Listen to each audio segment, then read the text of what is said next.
Good afternoon, ma'am. Good afternoon, everyone. I am Junami Anas, the first reporter of Group 4. So, our topic is all about information security procedures and standard. Introduction. Information security ensures confidentiality, integrity, and availability of data. So, information security is about keeping data safe and reliable. It protects confidentiality, which means keeping data private. Integrity, keeping data accurate, and availability is making sure data is accessible when needed. So, ang example na is, ang bank is nag-use sila og information security para ma-protektahan ang customer account sa. Then, ang ilang confidentiality na is only ang account owner o ang authorized staff lang ang pwede makakita sa account details. Ang sa integrity naman is ang system is gina make sure nila nga no one can change the account balance illegally. Then, ang last is availability is ang customer pwede sila maka-access sa ilahang account anytime through online banking. Policy, procedure, and standard provide structure for protecting information. Then, to achieve this, the bank follow policies. So, ang policy is muna siya ang rules on how to protect data, while ang procedure naman is kini siya mga step on how to handle data safely, and ang standard is mga specific requirements like strong password. So, without this, security effort may be inconsistent and incomplete, no? So, if ang mga wala daw to, ang employees daw na daw chance nga mag-follow sila og mga different method nga mag-cause og inconsistent and incomplete security nga pwede mag-lead nga malik ang data or magka-error. So, ang next is information security policies. High-level framework that set the rule and expectation.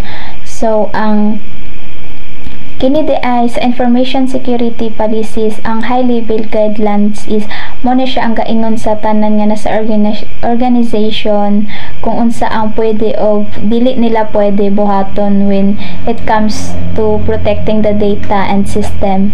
So, nagaset na sila og mga rules and expectation for both management and employees. Then, also ginadefine pod nila ang kung unsa ang pwede o required o ginabawal. For example, kung unsa ang klase ang password ang pwede jud nila gamiton, or mga action nga dili pwede or kuan kanang ginabawal sa company computers. And then kanang ginaguide pod nila ang decision and action nga making sure everyone nga mo follow sa same standard para i-keep ang information safety. And ang last is they also act as the foundation for creating more detailed procedure and standard. So, step-by-step instruction nga sa specific rules. For example is sa information security policy is ang company is nag-ingon sila nga all employees must use strong password and not share with anyone. So, ang sa katuato ang gina-allow dato is ang tanan employee pwede mag-create og sarili nilang password nga mo follow sa company rules. Then nag-required pod ang company pod nga ang password is gina-change every 90 days or 3 months. So ang ginabawal sa ato nga rules is ang mga employee is bawal nila i-share sa ilang mga coworker or sa biskag isulat down sa paper para dili makalat or dili ma-access sa uban. So, kani siya nga policy is maka-help jud siya nga maprotektahan ang mga sensitive data. Next is risk assessment recommendation. Policy became stronger when linked to risk assessment. This means that information security policy are more often effective when they use based on real risk that an organization face instead of guessing what rules are needed, and the organization study possible threat and create policy to address them. So kada daw is sa information security policy daw is more effective siya if ang usa ka organization is mas mag-base sila sa tinuod nga na experience gud nila nga usa ka peligro instead of sa mag-guess lang sila og mga or mag-what if lang sila sa mga posibleng mahitabo nga threats. So mas better daw if kana nga sitwasyon mag-base sila sa mga na-experience na nila, kay aware naman sila, kay napagdaanan naman nila. Then risk assessment task. First is identify control gap and current security measure. This means nga pangitao nila ang weak spot or mga missing protection sa usa ka organization current system. For example is kanang na-discover nila nga ang employee is gayus lang og mga weak password or kanang mga data nga walay back or dili regular, which means dali ra na sa kana nga na-discover nila is para ma-prevent nila ang kanang mga unauthorized access. So if sayo pa lang nila na mas discover, dako nag-chance nga ma-prevent nila and also mailisan dayon nila og kanang mga strong password. Number 2 is provide solution and practical action. So after finding the problem is ang organization kay dapat mag-suggest dayon sila og mga ways or mga dapat buhaton para maayo dayon to nila nga problema. So for example kay nakitaan man nila og ang employee kay gayus og mga weak password, so mag-suggest dayon sila or i-require din nila nga dapat ang tanan employee maggamit og mga stronger password, og also mag-install sila og mga antivirus software nga or to improve data backup system. So mao to. Then the next is include cost estimate for decision making. Every security solution has a cost. Organization should estimate how much each will fix cost so they can decide what is affordable and effective. Example is sa kato nga problema is tanan solution is na-adjoy cost. So kining kung organization is gina-estimate nila og pila ang magasto if ipaano din nila or ilang pila magasto nila if fix dayon nila, then also compare din nila ang cost nila sa new firewall software versus the rest of data branch. So kana nga butang is mapahuna-huna pag yudayon na sila. Include cost estimate for decision making. Every security solution has a cost. So ang kini siya is ang mga organization is dapat jud nga gina-estimate nila og kung pila ang maabot sa bayrono nila if taga-usa kay ipaayos nila, kay if magpaayo ka or magpaayo ta is wala joy libre. So instead of pasagdaan lang nato, kailangan nato nga ipaayo dayon samtang sayo pa, never mind sa pilay magasto, basta dili lang jud siya pa sagdaan nato nga mas mulala pa, kay mas dako mag-chance nga o kung pasagdaan nato mas dako tag magasto. Also dito pud sa ug kung naa pa chance dito pud sa affordable og effective. Then kini sa sa organization is gina-implement nila nga ipaayo dayon nila og pila pa na ka problema basta lang kay mugasto jud sila kay reasonable man pod compare og mas dako og mawala sa ilaha og pasagdaan lang nila ang data or system nga mag-fail. So kining risk assessment is dako og kay siya tabang sa information security policy kay usa sa kana practical og effective and affordable by identifying risk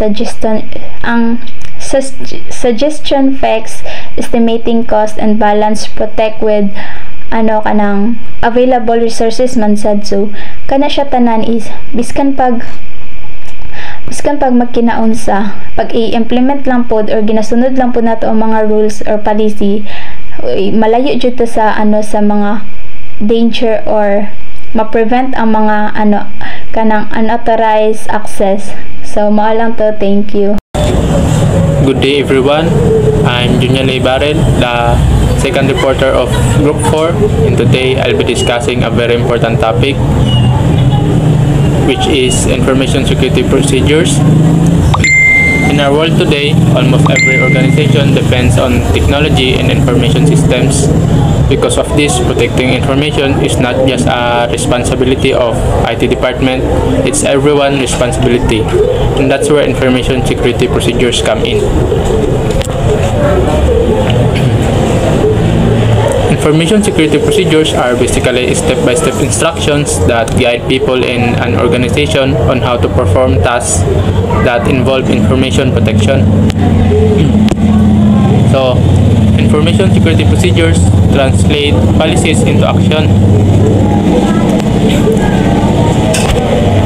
So, if policies tell us what needs to be done, procedures tell us how to do it. So, if ang policy daw is ang gaingon sa tuwa kung unsay need na buhaton, ang procedure pod ang gaingon sa tuwa kung unsaon nato na pagbuhat, kung unsaon nato pagtuman sa isa ka policy. For example, ang isa ka company sa ilang policy nag-ingon nga tanan employee is maggamit og strong password. Then ang procedure is mo ni siya ang mag-ingon sa mga employee kung saan nila pagbuhat og strong password. Dire kunyari sa procedures mag-include og kanang capital I. Utang dia nga dapat ang mga employee is mag-include sila capital letters, numbers, and special symbols sa ilang password ana. That's what make procedures very practical. They translate policies into actions that employee can follow easily. Information security procedures provide step-by-step instruction for security-related tasks. Procedures are like an instruction manual. They give step-by-step guidance for security-related tasks, such as setting up user accounts, backing up data, reporting suspicious emails, or controlling physical access to office or computer rooms. So, ang procedures daw is kanang ga-provide din siya step-by-step instruction para masunod sa mga employee sa organization. For example, kanang mag-set up sila accounts nila, no? So, kanang sa procedure is nani mga step 1, step 2, step 3 nga kanang sundon sa mga employee para ma-set up ilang account. So, by having clear instruction, there less room for error and employees can perform their duties more consistent and securely. Information security procedures ensures all employees perform processes consistently.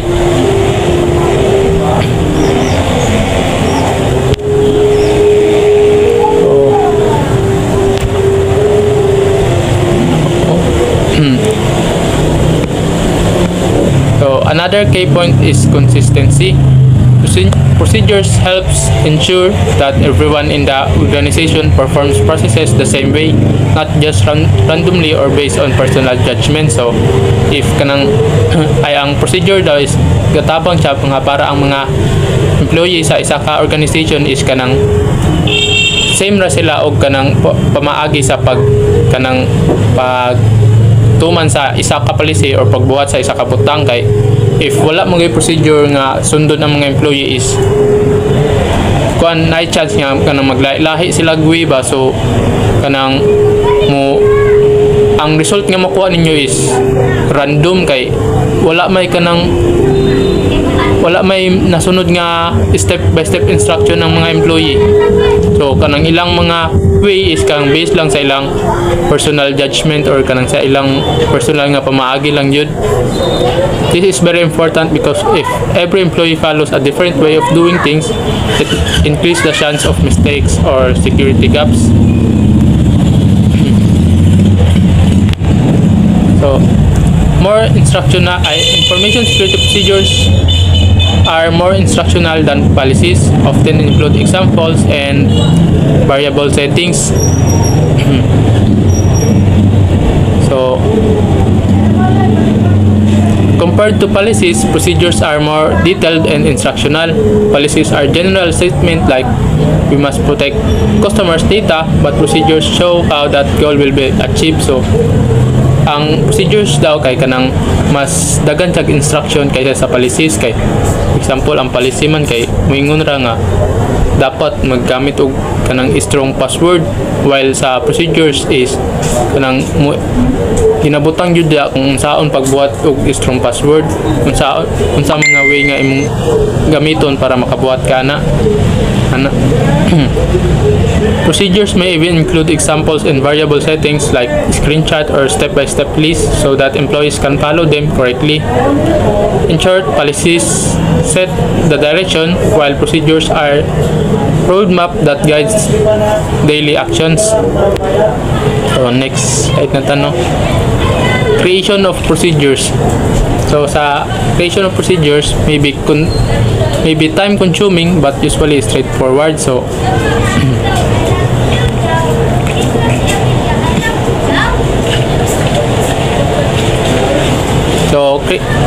creating procedures may sound simple, but in reality it takes careful planning and time. It may be time consuming but usually straightforward if you clearly understand what needs to be done. Before creating a procedure, the organization first identifies which tasks need step-by-step guidance. For example, tasks like logging into security system, processing confidential reports, or handling data requests. So, kapag buhat daw og kanang procedures is kanang kailangan jud nyo taas nga oras ani kay magplano pa man jud mo and kanang magbuhat pa mag step by step nga instruction ba nga dapat kanang tama pud jud inyong gibuhat. Kay if magdali-dali man gud mo is na chance nga na mga step nga kanang di ninyo mabutang ba sa pagdali-dali ninyo. And if nabuhat mo pud ninyo ni is kanang straightforward na jud siya ba, sundon na lang jud sa employee ang mga steps para makuha to ninyong gusto ninyo nga result.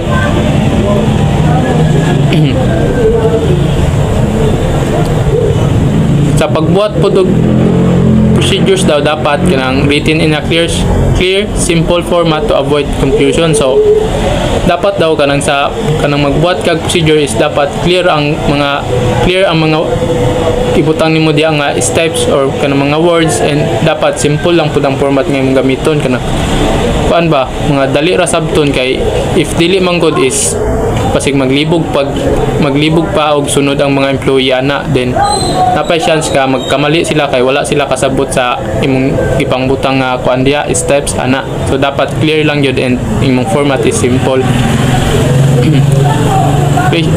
Few restrictions in style. Flexibility makes them user friendly. So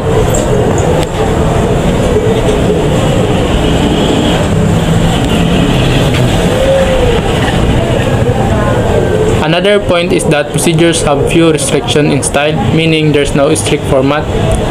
Organizations have the freedom to design procedures that user-friendly and suitable for specific type of work. So ang kanang kuan daw no sa pagbuhat o isa ka procedure is kanang kuan siya, wala daw kayo kanang dili daw strict imong format. So kanang dali lang masunod sa mga employee ba, di na sila maglisod og sunod ana. Then kanang for example ang isa ka organization buhat sila procedure nga kanang suitable for a specific type of work. So kanang na sila freedom nga kanang mupili og design para anang ilang procedure para kanang makakuan sila ba nga kanang maayon po sa ilang mga employee para dili na maglibog og abot ilang mga employee ana.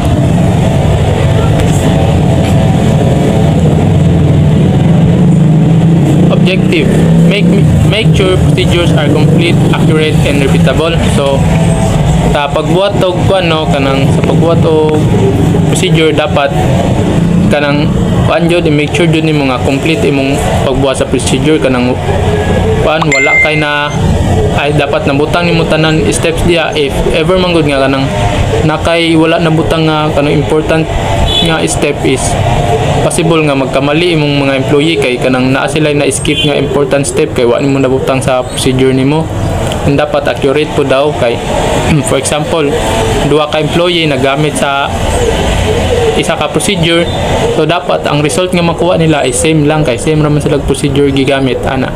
Then dapat daw pag magbuhat kag procedure is upgrade pud nimo regularly kay ang mga threats manggod karon is ga change pud sila, kumbaga ga upgrade pud ba para malabawan na inyong information security procedure. So dapat mag-upgrade pud mo regularly sa inyong information security procedure para maiwasan po ninyo nga malabawan mo sa kanang mga threats ana. Mura to ako guys no. Thank you.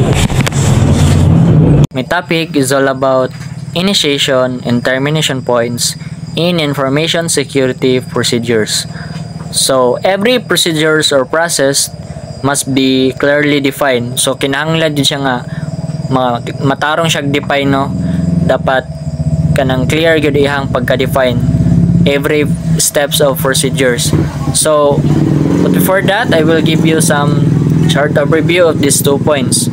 So the first one is initiation points. So initiation points is a process or procedures needs a clear beginning, and the termination points is an act like finish lines of a process. So mo na siya ang overview sa kaning duha ka points. So later on I will give you an examples para ma-gets ninyo ang kaning duha ka points. So sama sa akong gingon gay na ang kaning duha ka points is need siya nga ma-define nga klaro, and the first is initiation point. So when and how the process officially begins. So ang initiation points is defined by the information required to begin the process. So as what like I have said kaganiha, the initiation points is when and how the process officially begins. So there are maybe several initiation points, each should be defined. So like I will give you an example. So example here is the account creations. So common initiation points include hiring a new employee, employee transfer, and employee promotion. So ang example na ko diri kay kanino, so the account creation process could have an initiation points, like for example katong hiring a new employee, transferring an employee, and promoting an employee.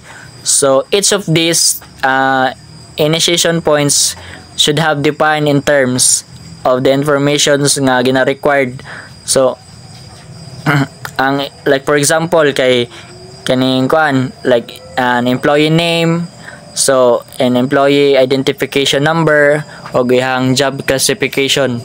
So every kuan procedure is na kanang crucial sa para ma-define og tarong, and ang procedure or process kay kanang hapsay. So we'll be back the hiring a new employee.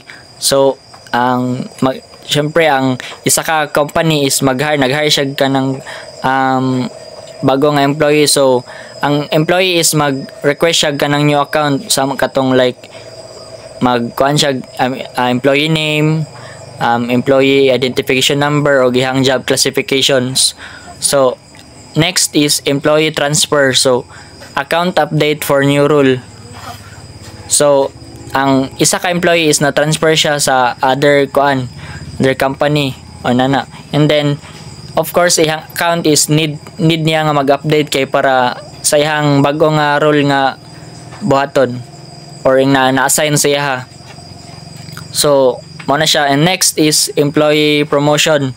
So adjustment of privilege. So of course the employee is na promote siya og highest level, so mag-adjust na pud siya kuan ang iyang privilege niya kay syempre ni na promote man siya in a higher level, so ana siya. And ensure access is properly aligned with responsibilities. So dapat diri sa if magkuan kag account creations is gina-ensure agad nga dapat ang imuhang kuan imong responsibilities ma-align siya properly. And is very crucial no, dapat kana siya kay dapat ma-align gud siya sa imuhang responsibility as an employee.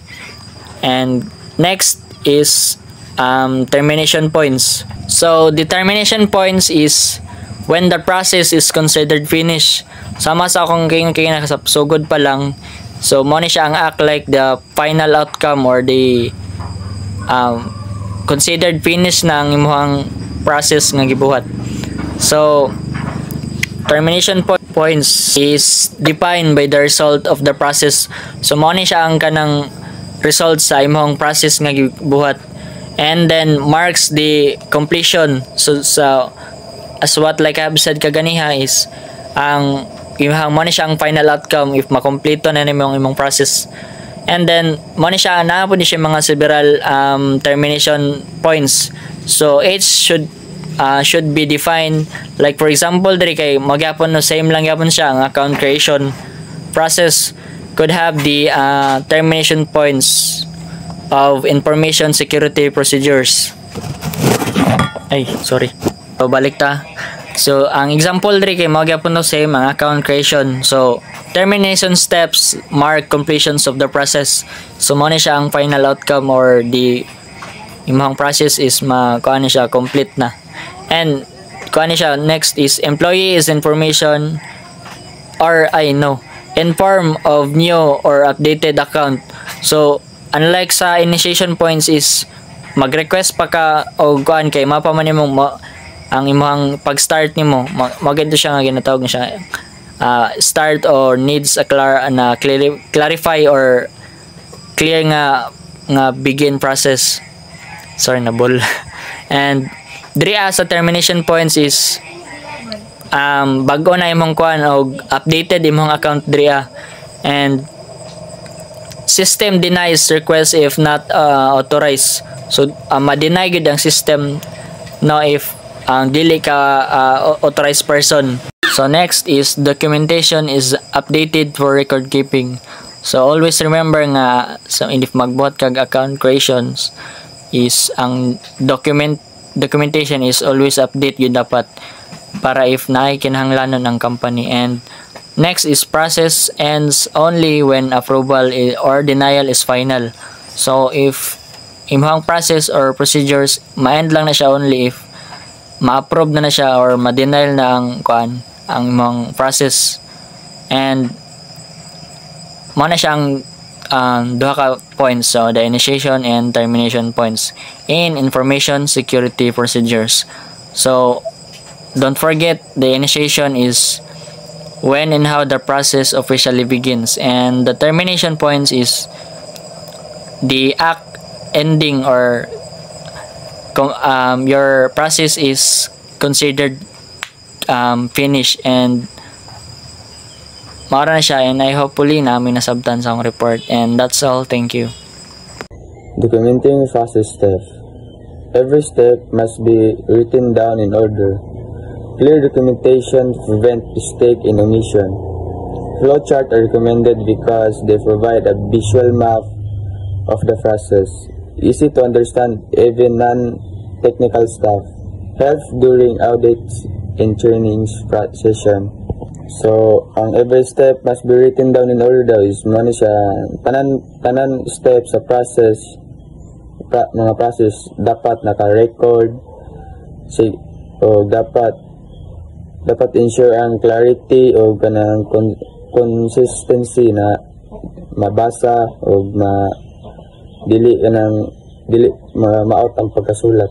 Dapat mabasa sa kanang investigator o sa clear documentation to prevent mistake and omission. So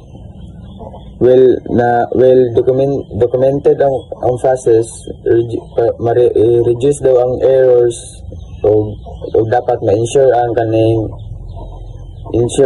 ensure na walay step or phases na mawala. Flowchart are recommended because they provide a visual map of the process. So flowchart offer a clear ang flowchart is pakita o kanang clear nga visual presentation na process flow sa kanang na investigation. Dapat o easy to understand rin sa kanang mga non-technical stuff sa like sa mga wala kanang dili kayo anad sa mga kuno sa kanang visual map na kuan dapat easy to understand ilan ang mo simple pa jud kayo jud. So ang helps during audits and training session. So mag-document gyap mo sila, documentation assist in verifying process during audits, facilities, effective training. So dapat ang highly continuous sa training dapat effective jud ang facilities ani dapat effective jud sa training para rules and responsibility. Each step must be specified who is responsible. Second, ensure accountability and proper oversight. Tools for clarifying rules. RAC metrics: responsible, accountable, consulted, informed. Swim lane diagrams for multi-role process. Prevent confusion when multi-department are involved. So ang rules and responsibility sa mga niya. Each step must be specified who is responsible. Clearly assigned is responsible for each step to ensure accountability. Dapat niya siya responsible sa each step na iyang ginabuhat para ma-ensure ang accountability sa iyang trabaho. Second is ensure accountability and proper oversight. So mo siya ang mga defining rules to para mapadali ang track sa progress and ma-monitor ang performance sa usa ka training or staff ba diya. Tools for clarifying rules. RAC metrics: responsible or accountable, consulted, informed. So ang RAC metrics that defines the roles and responsibilities. Kaning siya ng responsibility niya sa different stakeholders and sa mga project na ilang ginabuhat na para dili mag-ghost project ba. Swim lane diagrams for multi-role process. So kanis lang gamit gyapon sila flowchart that na use para sa use lane or kanang lane manggod kay mo na siyang dalan mo ba na para makita ang unsay sa kanang department sa mga department na responsible for different phases of step. And confusion when multi-department are involved. So ang clear definition jud is para ma-reduce ang kanang paghihinala bitaw sa uban nga department o ma-ensure ang smooth na ma-ensure ang ang collaboration sa department sa lain department na para dali ra maka-process sa kanang kaso. Use of screenshot. Screenshot are highly effective for technical instruction. Make step easier to follow than text alone. Prevent user errors by showing the actual system interface. Common and procedures for logging into system, filling out digital forms, configuring security system. Configuring security settings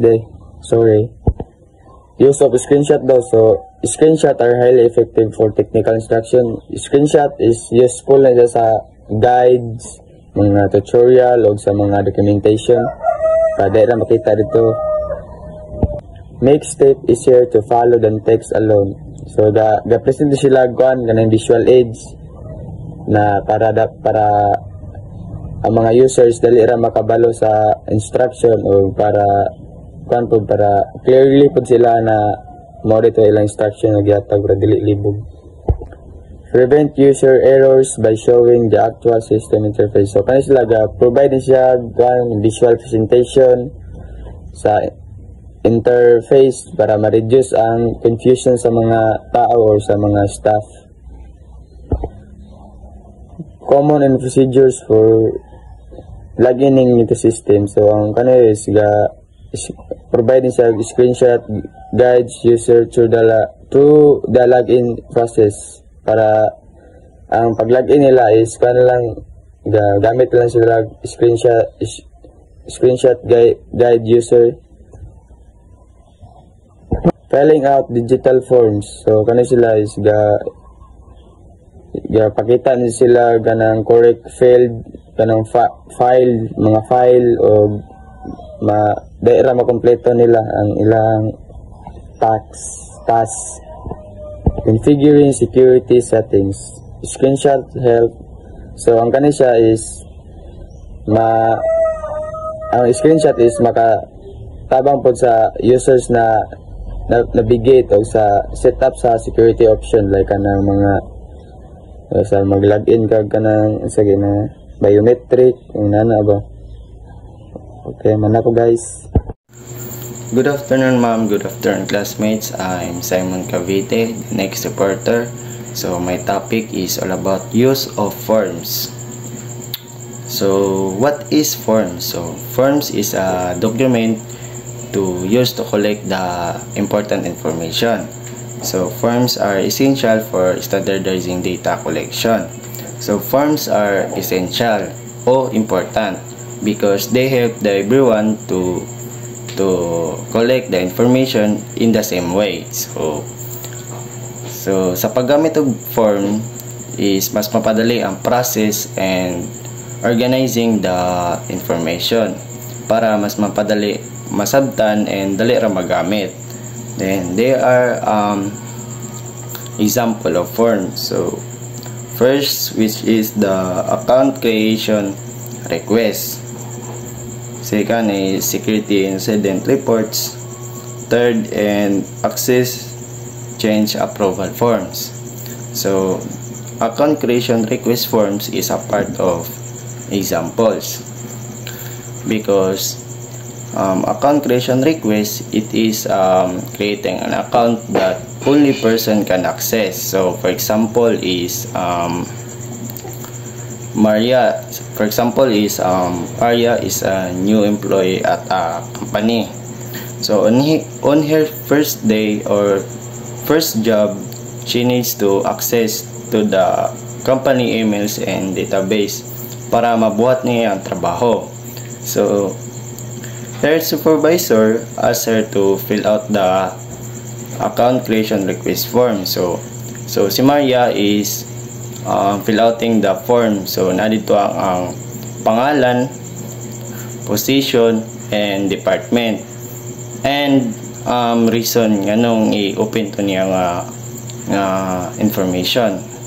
So after Maria fill out the form, so she sent the form the IT staff for waiting the approval. If the staff ma-approve tong yang form, so Maria can access the important information. So that is the account creation request. So next is security incident reports. So security incident reports, so for example na lang is you are you are employee IT company. So while nga ga-computer ka is na-notice nimo nga ni pop up the your account is logged in another device. So if mahitabo na ingonana, so imong buhaton mag-fill out ka security incident reports. So i-send nimo dito sa IT staff nimo or head nimo para ma-investigate to kung unsay iyang gipang kore-kore or nabay nag-access sa imo account. So para ma-log out tong device and para ma-ilisan og password. So nga na. So next is access change approval forms. So an access change approval forms is used when someone needs to change their access or permission in a computer system or network. So for example, you are a group of IT department but you are transfer under the department. Unya, imong account sa IT is nagpabilin. So imong buhaton mag-fill out kag access change approval form para mag-request na ipa-remove to imong account para katong ang department dili na gamit-gamiton ang imong account. So ingana na. Attaching updated forms keep procedures reliable and easy implement. Next is transition to standards and guidelines. Policies, overall framework and rules, procedures, how to perform processes step by step, and standard and guidelines ensure the uniformity and best practices. And last is they provide the detailed requirements and recommendation to support the policies. So policies, procedures, standards and guidelines are connected.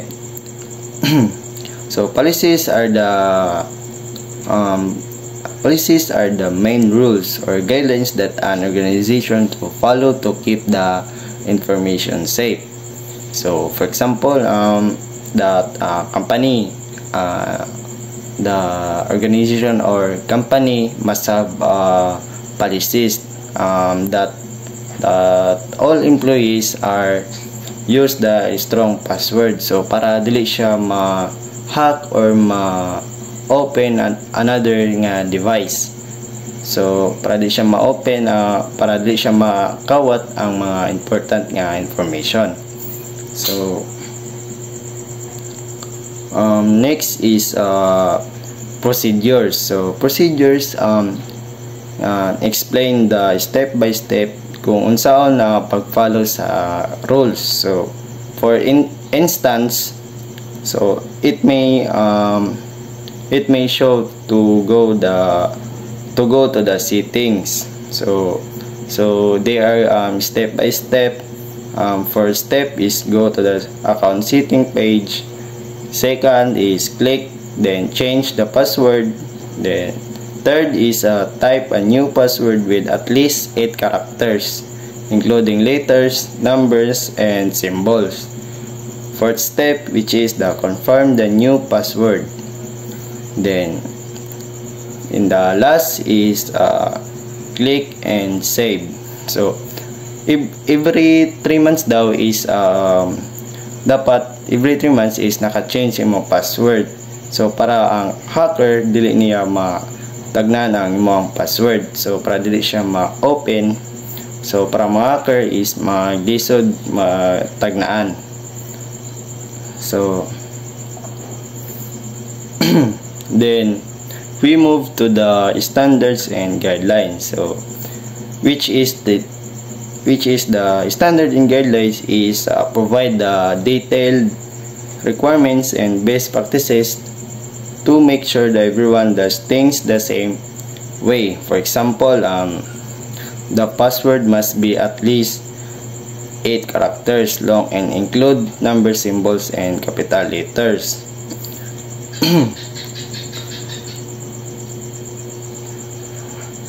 So insert the transition to standards and guidelines means turning the general rules into the clear and consistent steps that everyone can easily follow for better and safe result. So Next is less formal language. So policies use formal legal wording. Procedures in standard use instructional language for clarify. Often include examples, variable settings, step-by-step walkthroughs. Last is easier for staff to follow in the day-to-day work. So policies use formal legal wording. So it means that policies are written in a formal and serious way, using words like shall or must, because they set strict rules. So as give instructions or guidelines, dapat dali ra sabton instruction para dali ra masabdan sa mga employees, din mas maliyok nila og tarong ang ilang mga buhatonon. So paghatag instruction like kanang naka simple words, so para masabtan sa mga employees kung unsa ang ilang tamang buhaton. So ingon na. So that's it po. So that's all. Thank you. Hello everyone, it's me again, Junior Barrel, and now I'll be discussing purpose of standards and guidelines. So in every organization there are many types of security documents. We have policies, procedures, standards, and guidelines. But sometimes people get confused about what makes them different. Policies are the general rules that tell us what to do. Standard and guidelines, on the other hand, give us more detailed instruction on how to do those things properly. So in my report, I'll explain why standard and guidelines are important and how they work and their role in protecting information systems. First na is kanang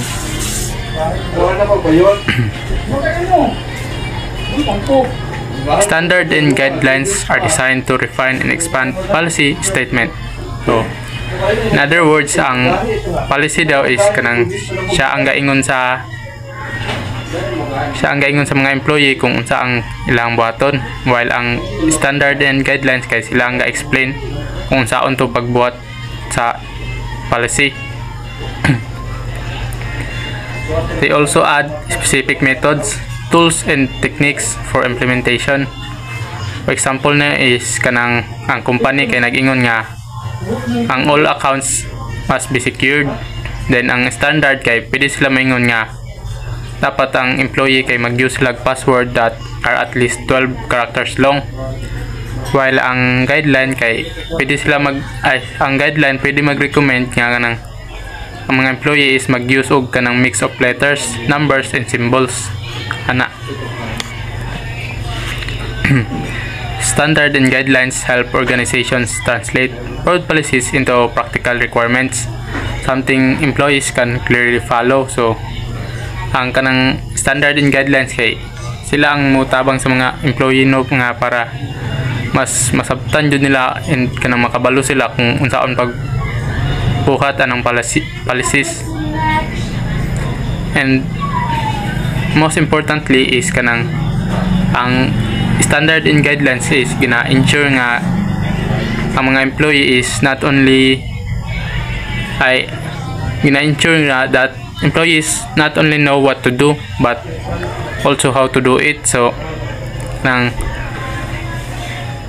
making sure that security practices are applied consistently across company.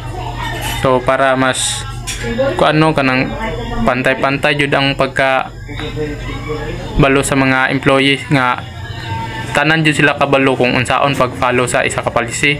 Dili nang uban dili kabalo, ang uban kabalo na. Next slide tano. Information security standards.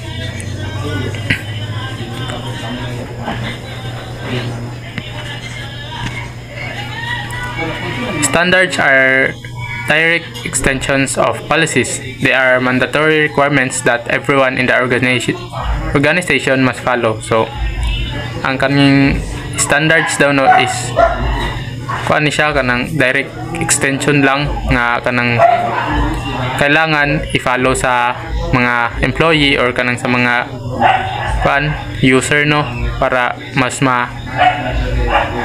para mabuhat jud nila tong policy or kumbaga ma-follow jud nilang nakabutang sa policy ba ana. These standards provide technical and procedural details to maintain consistency in the organization. So, ang standard daw, ang kaning information security standards is kanang provide siya mga kuano technical and procedural details para kanang kuan bitaw dili magbago-bago ang mga kuan ba kanang mga paraan or mga way sa mga employee sa isa ka organization para same lang jud sila kanang mga idea or kanang mga way sa pag-follow sa isa ka policy. So let's take a look at some examples. So for example is kaning minimum password length. So for example ang ibutang sa kanang information security standard is dapat ang minimum password length is 12 characters. So dapat sundon jud na sa mga employee nga dapat kanang dili mo baba og 12 characters ilang buhaton nga password para masunod jud tong policy nakabutang sa policy ba ana. Og another example is encryption requirements for sensitive files.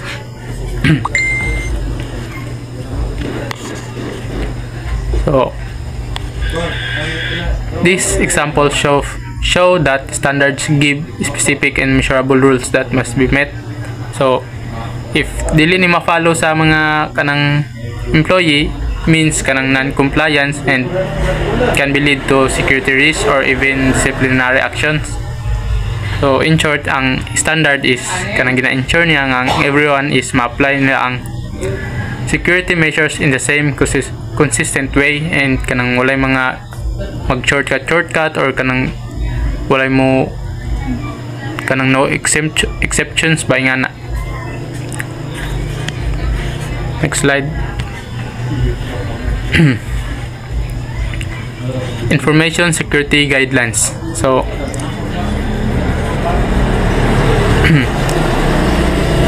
kanang ang information security guidelines is kanang similar to standards but there's one major difference. They are not mandatory. So kaning kuan daw information security guidelines is dili daw ni siya mandatory, di pareha sa standards. Instead of strict rules, guidelines offer recommendation and best practices. They're meant to help employees make better decisions when exact rules are not provided. So ang guidelines no is kanang recommendation lang daw ni siya nga for kanang para magamit sa mga kuan ba best practices.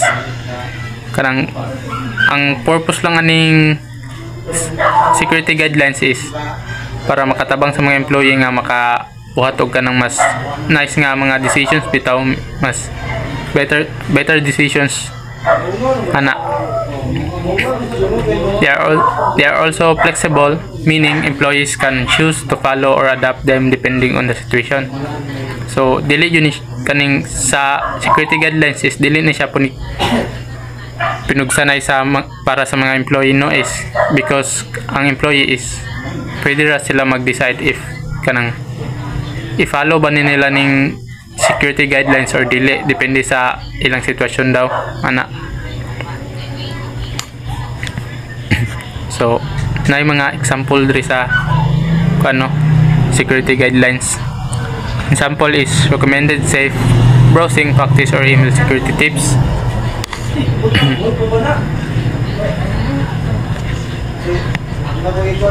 So These guidelines don't have penalties if not followed, but they're highly encouraged because they help improve overall security awareness and reduce risk. So kaning kuan guidelines is dili jud ni kanang kailangan sundon sa mga employee, pero if sundon nila is mas better, no, kay kaning guidelines is for kuan man kanang recommendation for best practices ana. So if sundon nila ni, mas naay chance nga mas kuanto nilang policy ba kanang masunod nila atong policy ana. So more to ako, guys. Thank you. So, importance of procedures and standards. First is transform policy statement into real-world practices. So, this is transform procedures and standards ensures that organizational policies are not just theoretical but are actively implemented in daily operations. Mano siya ang first, no? Sa real world practices. And next, help staff understand tasks and perform securely. So ano siya is yung help staff understand tasks and perform securely. So kani siya is clear procedures nag-provide a guidance o enabling staff to understand the rules and responsibilities, which in turn promotes a safer working environment. So mao na siya. Next is ensure uniformity across the organization. So kani siya standards and procedures lead to consistency in how tasks are performed, or ensuring that the quality of work is uniform throughout the organization. Next, reduce risk of human error and improve efficiency.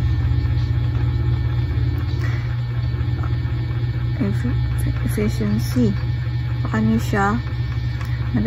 By providing a structured approach to task. Procedures minimize mistakes and streamline operation. Kaya siya is procedures minimize sa mistakes and streamline operation.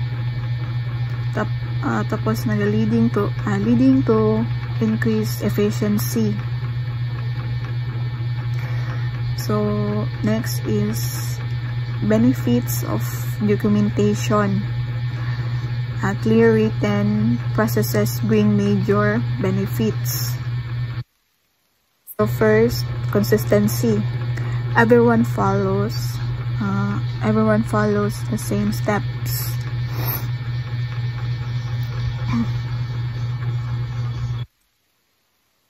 So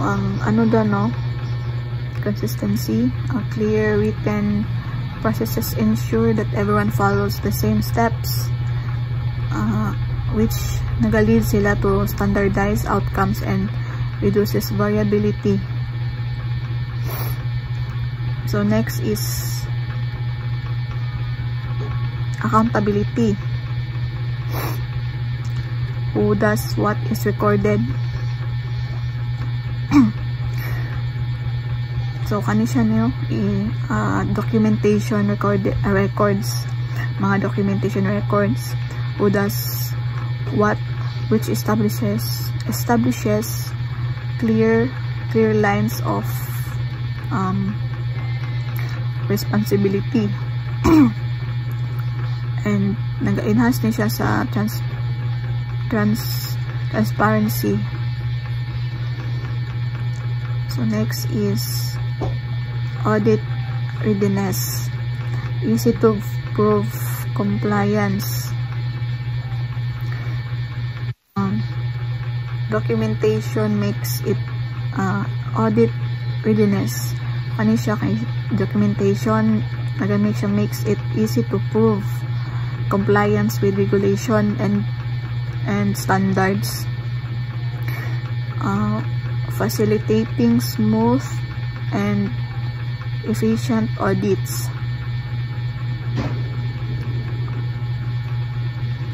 Next is training support. New employees learn faster.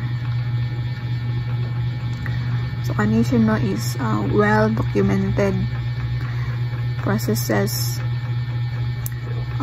Provide excellent training materials. So kanina siya nag-help siya sa new employees to learn faster and integrate more effectively into the organization. So next is the summary.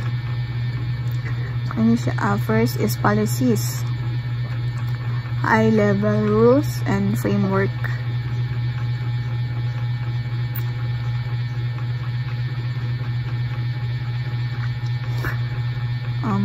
Next, policies, no? These are the high-level rules and frameworks. Muna siya ang nag-guide sa overall direction and governance of an organization. Next, procedures. Muna siya is step-by-step instructions.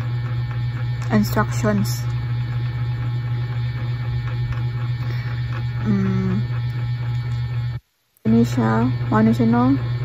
Step by step niya siya sa instructions that naga-detail kung saan to carry out specific task of processes. Next, standards.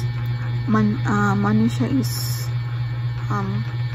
mandatory technical and processes requirements. Mandatory technical and process requirements.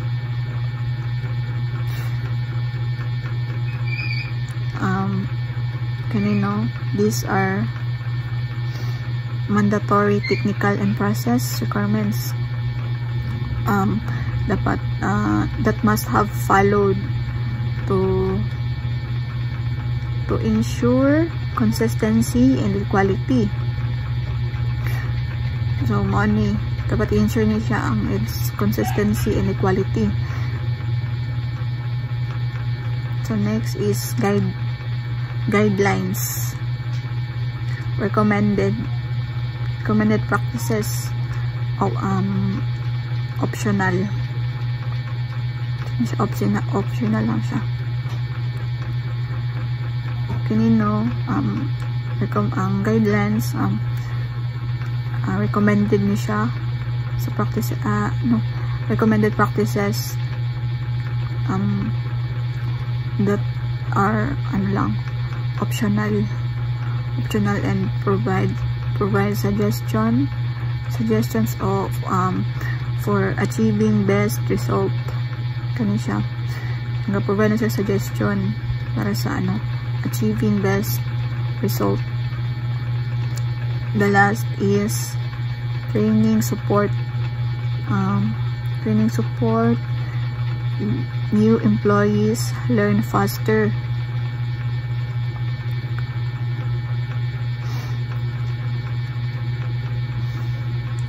Ano siya, na din ang gender. Ano siya din ang policies, procedures, standards, and guidelines. I-build na siya as a complete information security system, ensuring comprehensive protection and management of information assets, and ensuring complete na ang information security system.